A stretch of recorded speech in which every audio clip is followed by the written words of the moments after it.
Alors, je vous présente aujourd'hui un jeu qui est très rare, qui s'appelle I Tarocchi di Valentina Visconti per il Palio d'Asti. Donc, c'est le tarot de Valentina Visconti aux éditions Soleone. C'est un jeu italien qui est numéroté et limité à 1000 exemplaires. Celui-ci porte le numéro 401. Donc, ce jeu est sorti en 1983. Alors, c'est un jeu qui commémore Alors, il est un petit peu difficile à ouvrir. C'est un jeu qui commémore la visite de Valentina Visconti au Paio d'Asti en Italie en 1389. En fait, Valentina Visconti était la fille du premier duc de Milan et lorsqu'elle a voyagé vers la France pour se marier, donc elle est passée par le Palio d'Asti en Italie et donc ce jeu est une commémoration de cette visite. Donc il y a un petit fourreau comme ça qui permet de protéger les cartes. Il est imprimé en argent, on peut le voir ici avec les reflets, c'est très très très beau. Donc là c'est une carte du tarot et donc on a le dos des cartes qui est imprimé de la même façon mais à l'inverse. Là on a du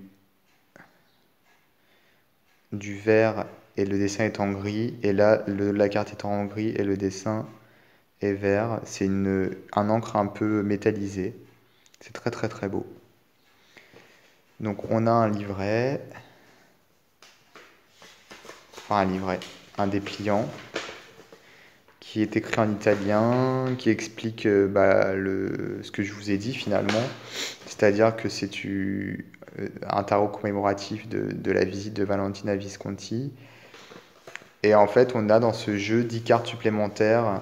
On a donc ces cartes qui sont ici, qui sont justement en rapport avec cette fameuse visite.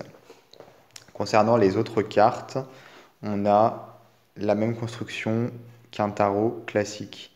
Alors, les cartes, elles sont brutes, c'est du papier, enfin du carton. Il n'y a pas de travail dessus, il n'y a pas de couche de protection, il n'y a pas de... Alors, elles sont difficiles à attraper.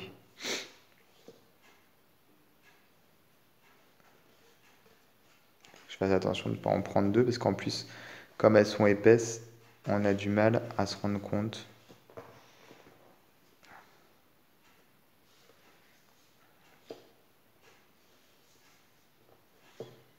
Alors que c'est un jeu, comme je disais, qui est très rare, qui est sorti en 1983, limité et numéroté. Il se vend une fortune sur Internet.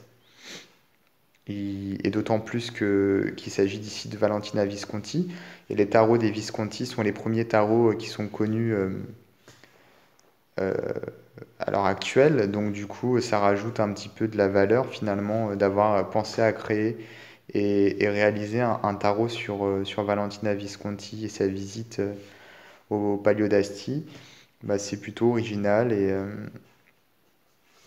et donc ça donne un peu de la valeur finalement au jeu. Ça, plus le fait qu'il soit numéroté et limité.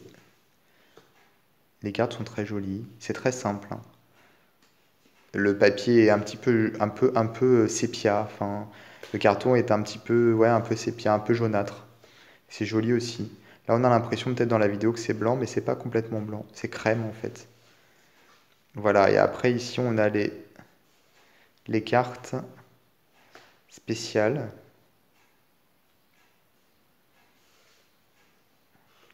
Par exemple, là, on a Speloni. Je crois que ça doit être l'espoir. Je suis pas sûr. Je parle pas italien, mais bon. Là, c'est l'argent. Là, c'est le coq, je crois.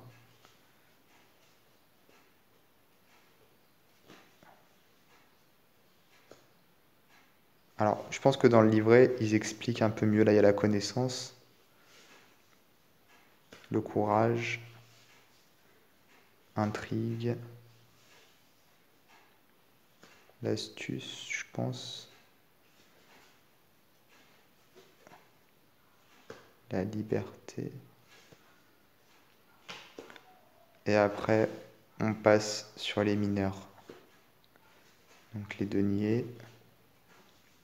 Je vais les passer assez rapidement parce qu'elles ont rien de très original. Les mineurs, voilà, elles se ressemblent un peu toutes. Donc je passe.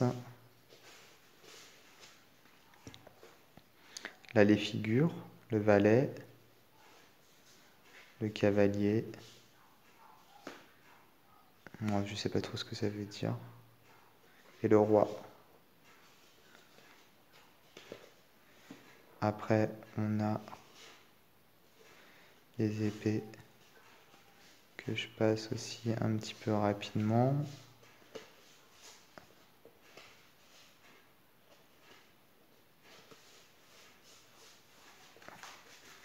Avec ici les figures également.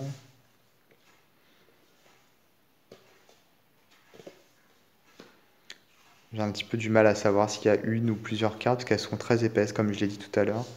Alors là, on a les coupes.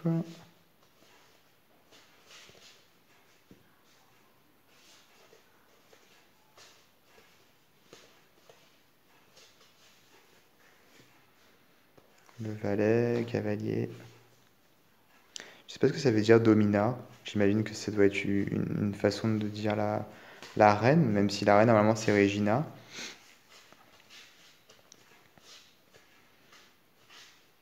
Et les bâtons.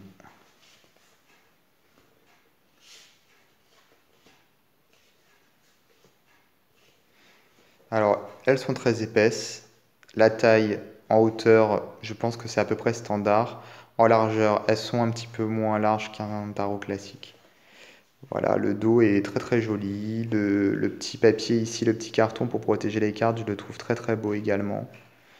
C'est un très bel objet pour les collectionneurs, puisque vu le prix, voilà, c'est pas un jeu qu'on va utiliser tous les jours.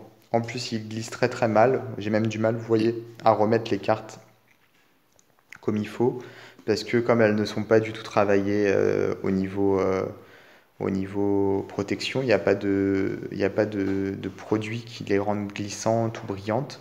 Du coup, elles sont un petit peu difficiles à manipuler. Donc c'est plus un jeu qui se destine à la collection.